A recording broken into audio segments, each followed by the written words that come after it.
দেশি মাংসের পাতলা স্যুপ খুবই স্বাস্থ্যকর একটা রান্না। এই জন্য আমরা চিকেনের পিস নিয়েছি 6 পিসের মতো। এর সাথে আলু, পেঁপে, গাজরটাকে এইভাবে কেটে নিয়েছি। তার সাথে নিয়েছি টমেটো কুচি, এরকম লম্বা লম্বা করে কেটে নিতে হবে। সঙ্গে পেঁয়াজ, আদা, রসুন আর লঙ্কার কুচি। অল্প একটু চালের গুঁড়ো নিয়েছি 2 চামচের মতো। এর সাথে এলাচ, লবঙ্গ, শুকনো লঙ্কা, দারচিনি, তেজপাতা আর জাফরান। একটা কড়াইতে 3 চামচের মতো সর্ষের তেল দিয়ে গোটা মশলাগুলো দিয়ে আমরা পেঁয়াজ আর রসুন কুচিটা দিয়ে দেবো। ভালো করে কষিয়ে নিতে হবে এটাকে 5 থেকে 6 মিনিট। তবে খুব বেশি ভাজার দরকার নেই। অল্প একটু লাল লাল হয়ে এলে তখন আমরা এর মধ্যে আদা কুচি আর লঙ্কাটা দিয়ে দেবো। এটাকেও আমাদের কষাতে হবে 4 থেকে 5 মিনিট। একটু লো ফ্লেমে কষাতে হবে।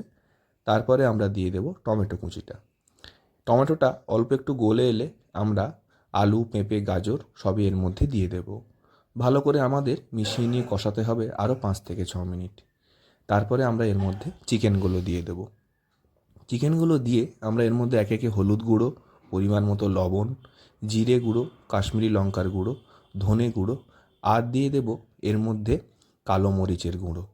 গোলমরিচের গুঁড়োটা আপনারা পরিমাণ মতো দেবেন স্বাদ অনুসারে, যতটা ঝাল আপনারা খান। ভালো করে আমাদের কষাতে হবে এটাকে প্রায় 15 থেকে 20 মিনিট। খুব ভালোভাবে এটাকে কষিয়ে নিয়ে আমরা এতে 1/2 চামচের মতো গরম মশলা দিয়ে গরম জল এর মধ্যে দিয়ে দেব। জলটা গরম করেই দেবেন, তাহলে কিন্তু স্বাদটা ঠিকঠাক থাকে। এবারে আমাদের ভালো করে মিশিয়ে নিয়ে যতক্ষণ না ফুটে আসছে ততক্ষণ আমাদের এটাকে ভালো করে রান্না করতে হবে। এবারে আমরা চালের গুঁড়িটাকে জলে গুলে নিয়ে দিয়ে দেব।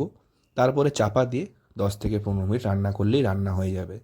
নামিয়ে নিন। খুবই স্বাস্থ্যকর রান্না, বাড়িতে অবশ্যই ট্রাই করবেন।